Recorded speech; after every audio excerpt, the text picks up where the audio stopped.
ہم نے ان مکہ والوں کو سامان عیش دے کر ان کی آزمائش کر رکھی ہے کہ یہ نعمتوں میں کیا عمل کرتے ہیں، جیسا کہ ان سے پہلے ہم نے باغ والوں کی آزمائش کی تھی، جبکہ ان باغ والوں نے آپس میں قسم کھائی اور عہد کیا کہ اس باغ کا پھل ضرور صبح کو جا کر توڑ لیں گے، اور ان کو ایسا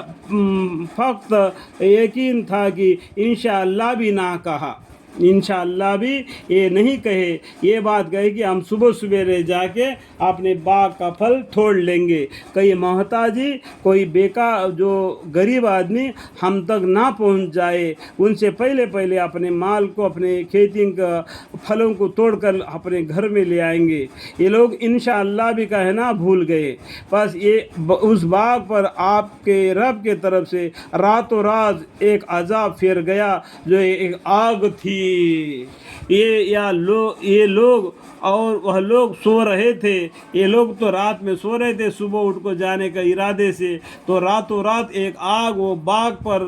لگ گئی، ایک لاگ جل کر راکھ ہو گئی۔ بس صبح کو وہ باغ ایسا رہ گیا جیسے کٹا ہوا کھیت کی خالی زمین رہ جاتی ہے، اور بعض جگہ اس کو کاٹ کر اس جگہ آگ بھی لگا دی جاتی ہے۔ بس صبح کو سویرے وہ باغ والے ایک دوسرے کا آواز سے دینے لگے کہ اگر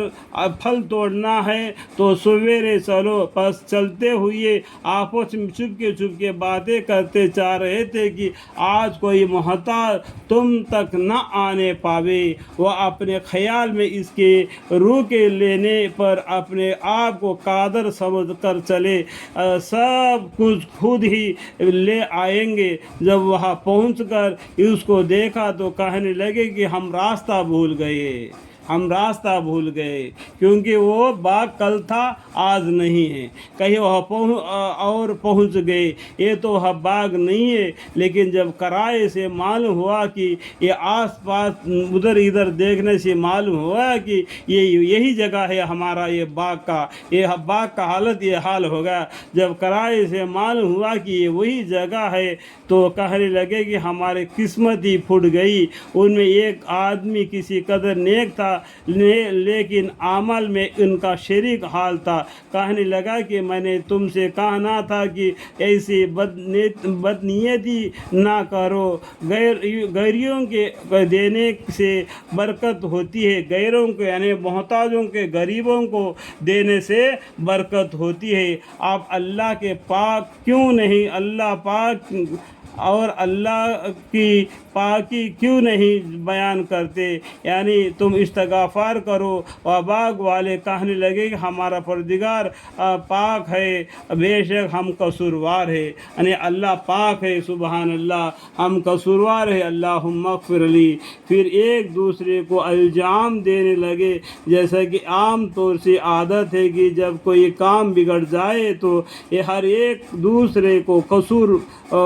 بتایا کرتا ہے۔ پھر سب کے سب کہنے لگے کہ بے شک ہم سب ہی حد سے تجاوز کرنے والے تھے، کسی ایک پر الزام نہیں، سب کی یہی صلاح تھی، سب مل کر توبہ کرو، اس کی برکت سے شاید ہمارا پروردگار ہم کو اس سے اچھا باغ دے دے۔ اب ہم توبہ کرتے ہیں کہ اس کے بعد اللہ جل شانہ تنبیہ کے طور پر فرماتے ہیں کہ اس طرح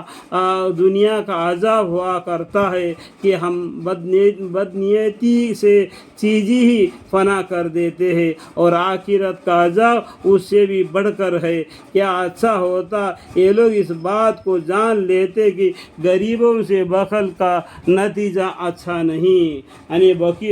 غریبوں سے بخل کرنا اچھا نہیں ہے، غریب محتاجوں کو پر خیال کرنا، ان کو